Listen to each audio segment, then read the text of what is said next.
ৰঙালাও বাকলি আলুগুটি এয়া ভাজি আছোঁ।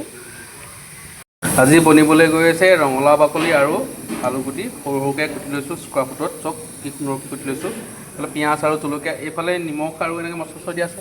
এইটো তেল দি দিয়া হৈ গ'ল। ইয়াত তেলটো গৰম হওক, তাৰপাছত দি দিম আমি পিঁয়াজ। ফোনটো কেমেৰা ধৰা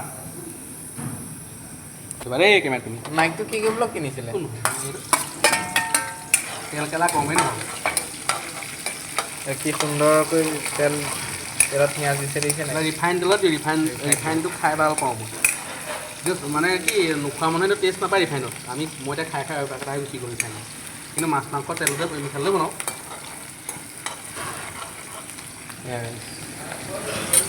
কাহিকৰজনৰ মুখখন চাব নি?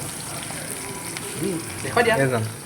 মই মেইন কাহিকৰ, তই মিনি থাবা। মই সন্ধিয়া খোলোঁ, কাৰোবাৰ বাৰ্থডে চাৰ্থডে হ'লে মাতিব, কণ্টেক্ট কৰিব পাৰে। টেষ্টি বনাই বাৰু খানা চানাবোৰ। এইবাৰ তেল দেখা 100-150 ধুনীয়াকৈ বনাব পাৰিব এইজন। তই ইয়াত দেখাই দিব হ'ল নেচাওঁ পিঁয়াজ আৰু অকণ হ'বলৈ আছে, ব্ৰাউন কালাৰ হ'ব আছে। ব্ৰাউন হ'ব লাগিব নেকি? ব্ৰাউন নহয় বাৰু, ৰিফাইন তেলটো ব্ৰাউন নহয়। আকৌ নহয়, তই ইয়াত এতিয়া মিঠাতেল দিয়া নহয়, এইটো মই ফ্ৰাইহে কৰিম অকল।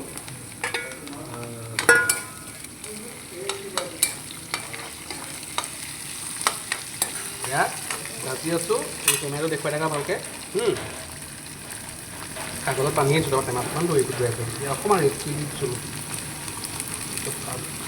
নিমখ সোৱাদ অনুসৰি দেই।